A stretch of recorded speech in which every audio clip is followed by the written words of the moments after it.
Welcome to Hood Champion Boxing and Sports. In boxing, you find a way to win or you find a way to lose. So the question is, well, first of all, I forgot my manners for a second. How are you? Please consider subscribing to the channel if you enjoy the boxing talk. Now listen, man. Tim Bradley, this is what you can't be. And this proves the point to what a lot of people have to say about him, in particular recently Jared Anderson, myself, Teofimo Lopez, and a lot of other boxers. Even the boxers that Tim Bradley speaks positively about, they all say he's biased and all of his commentating is emotionally driven. Now understand, Tim Bradley's an ex-fighter, ex-champion. Tim Bradley was one of the guys who really did it and did it at the highest level. So you gotta give him respect for that. But as a commentator, man, let me tell you something. You can be biased and say, hey, look, this is my guy, like he is with Bud Crawford, but be fair. But we know Tim Bradley is pissed off because Teofimo Lopez called him out. Tim Bradley's been getting heckled by a lot of people about his commentating style, his commentating approach for a lot of years.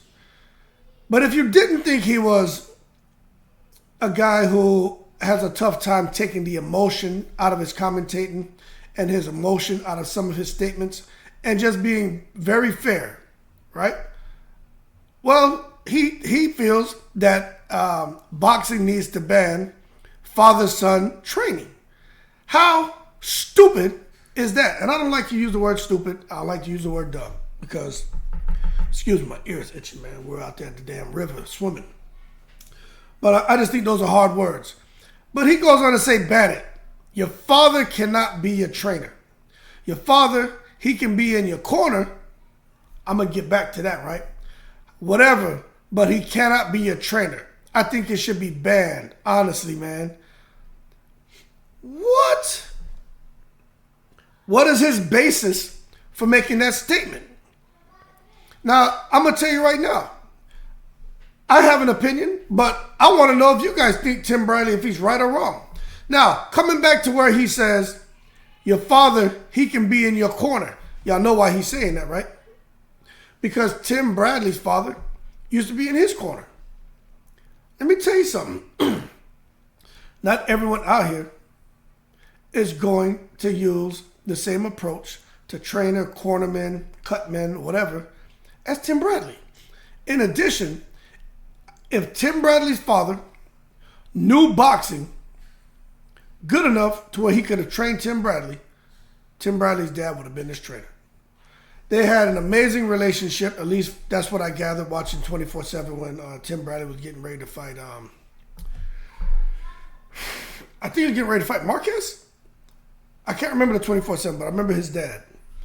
And you can see that there was a good relationship there. Very, very... I enjoyed watching it. Very respectable relationship. But don't come now because you're pissed off because Teofimo Lopez blasts you. Now, what I will say is this. When it comes to Teofimo Lopez and Teofimo Sr., look, they can get a little old. You know, the ranting, the raving, all the profanity, man. It's taking it to the stupid. It gets a little old, it gets a little annoying, but that doesn't mean you should ban the father, you know what I'm saying? There's other fathers out there who are training their kids or, have other fighters out there who are just loud and obnoxious. Sometimes it's the fighter, sometimes it's the father. But that doesn't mean you say that they can't train. So what happens if you have a fighter, right? And they have a trainer, and the trainer just has a big mouth. What about John Ruiz and that wacko that he had in his corner, Norman, whatever the hell his name was, right? So what's the reason for banning people? Because if you're going to ban somebody, you should have John Ruiz when he had that trainer in his corner, Norm, whatever, that crazy guy who got kicked. They kicked him out of the ring. He was in John Ruiz's corner. I can't remember what fight it was, but he was Galata, Andrew Galata. I think it was Galata. Anyway, they kicked him out. out the whole damn building. It's hilarious. But that's what you call a fool.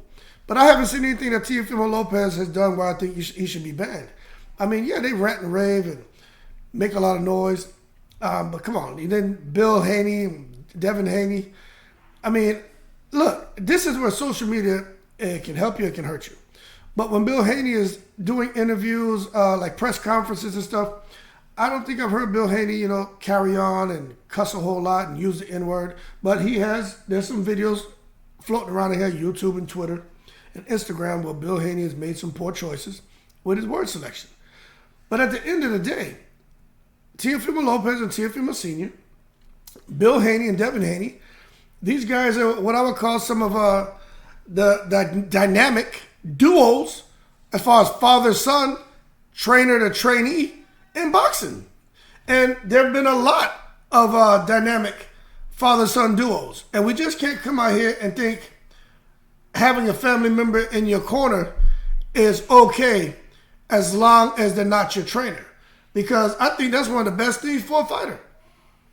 When Diego Corrales was fighting Floyd Mayweather, he would have never quit. Although that was his stepfather, that man loved him. Sean Porter, his dad Kenny Porter, he knew Sean Porter, obviously, he knew something we didn't know. He stopped that. Man, you can't sit there, man, and know your child about to get hurt. I don't care. Your son's a grown man. Your daughter's a grown woman. You know your child's about to get hurt. You're not going to let that happen. Right? So for me, that may not be the case with all fighters, because some fighters' father will let it go. But I just think it's more of a blessing than a burden. But we're talking about some of the top father-son duos. We got to understand. I mean, you may not agree with this, but there's articles floating around on the internet. You can go look this up. But Conor Benn and his dad Nigel Benn. I mean, if you're going to ban somebody, maybe ban that duo. Because Conor Benn and the whole thing with clomiphene and everything, well, that's a whole nother story, man. I got a video to do about that. And then his dad, the fact that there was, a history of him, maybe he was tampering with some performance enhancement drugs. But bottom line is, you can't come here now and say that Conor Benn has not benefited from having a guy like his father who's an ex-fighter train him. So to me, although we may not agree with some of the negative things surrounding his dad and Conor Benn, the bottom line, man, is his father was able to implement, in my opinion, a warrior spirit in his son. So that's one of them. Now, if we're going to talk about Nigel Benn and Conor Benn, right? Because Tim Bradley feels that father-son duos in boxing, as far as trainer and trainee, should be banned. Well, then, what about Chris Eubank Sr. and Chris Eubank Jr.? Now, I'm going to tell you right now, Chris Eubank Jr. looked much better under Chris Eubank Sr. than he does under Roy Jones Jr. My opinion, may not agree, but that's how I see it. Okay? Chris Eubank Jr.'s dad was no joke. All right? So, again, if they were to ban this, these are the things we wouldn't be able to see. And these are the things that we wouldn't be able to enjoy, and we wouldn't have the opportunity to talk about it. Now, Teofimo Lopez and his dad, I have a way I feel about them too. But I just feel there's no need to ban them. Because at the end of the day, I didn't give Teofimo Lopez Sr. the credit for the wins that Teofimo Lopez was able to pick up over Comey and over Lomachenko. I attributed that credit to Joey Gamache, who was involved in the corner for both of those fights. But at the end of the day, the guy who got Teofimo up to those points is Teofimo Lopez Sr. And the guy who, look, it doesn't matter what Teofimo Lopez Sr. picked up from Joey Gamache or Teofimo Lopez Jr. picked up from Gamache. Teofimo Lopez Sr. led his son into the Cambosos fight, and he lost. He led his son into the, I think it's Campo fight, whatever that guy's name is. Campo, whatever. He won, but people said, hey, he had a lackluster performance. Went in there with Sandor Martin, whatever the hell his name is. People felt he lost that fight, but hey, it was just him and his dad. When everyone basically had turned their backs on Teofimo and said, look, his shelf life has expired. He comes against probably one of the biggest wins biggest unexpected wins by beating Josh Taylor. So again, banning the father-son, what Tim Bradley's saying, don't quite agree with that. Devin Haney, I don't even think we need to talk about that combination. His father cares about him, his father loves him, but look what he's been able to do. He led his son to be an undisputed at 135, the youngest in the four-belt era, to go on and beat Kambosos twice, beat Lomachenko. And now he's looking where he may be fighting Regis Prograis and becoming a two-weight world champion. So absolutely amazing. But Bill Haney has had Devin Haney train with a lot of different people while continuing to remain the main man as far as trainer. But we can't come in and say they need to be banned because Tim hasn't really explained himself on that statement. Sean Porter and Kenny Porter. Kenny Porter's been around boxing for years. People don't even know about the depth of Kenny Porter and being around the amateur circuit and everything else. You know what I'm saying? That strictness, that boxing style. Kenny Porter's been that way with any boxer, young or old, who's come through him and he had to put hands on. You hear the story. That's why I call him Kenny Joe Jackson Toothpick Porter. Because Kenny Joe Jackson Toothpick Porter whipped Adrian Broner's butt when Adrian Broner was a little kid running up down the hall in hotels, cussing and acting foolish, right? So you see when it comes to Sean Porter and his performances in the ring, because he had a demanding father. Not so sure a trainer could have gotten that out of him. Now, one of the best duels, in my opinion, some people don't talk about it, and I don't personally like how it ended, although they tried to correct it, is Shane Mosley and his father, Jack Mosley.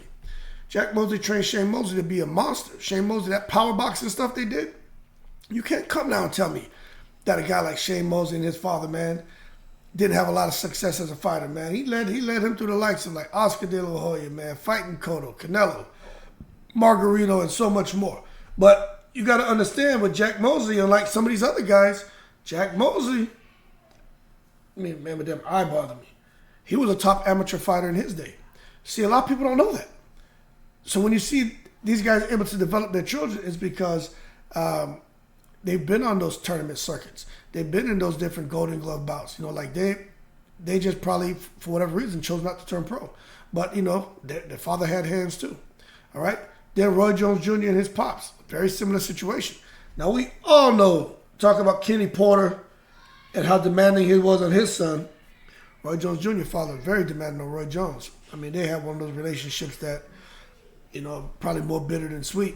But bottom line is, what Roy Jones turned out to be has a lot to do with his father, man. An absolutely amazing duo. But I'll tell you what, man. Doesn't matter what happened in that relationship. Roy Jones wouldn't be who he is today if it wasn't for his dad. Lomachenko, very similar situation. Lomachenko pops. Everybody loves Lomachenko's dad. They call him Papachenko. Anyone who he's trained to develop, those guys get busy, okay? Then, of course, you know, probably the biggest name that you guys all know is Floyd Mayweather Sr. and Jr. You know, you got to give those guys credit. And then Joe Calzaghe and Enzo Calzaghe. Nobody talks about that. But that's just when you talk about the father training the son. Imagine if what Tim Bradley's talking about, if that happens today or if that had happened in the past, what would we ever have got to see a guy like Floyd Mayweather go on to do what he did? Calzaghe, all the names I just mentioned. And in particular, Teofimo Lopez and Devin Haney, what they're doing now. So the question comes back to you. Do you think Tim Bradley's right or wrong? To me, there's no justification. He's just rambling on like he always does. He's full of emotion. And I'm not going to say he's wrong, but I'll tell you I disagree with him. I think the father's, the son, dynamic duels shouldn't be banned. Now, if the father doing something crazy, like Crazy Angel, when he was cussing and using the N-word, maybe you have a conversation, but, you know, don't take him out of his child's life because then that hurts the fighter, and at the end of the day, that hurts boxing. That being said, y'all keep cool. Shout out to the veterans, all 7 continents. I'm in the breeze.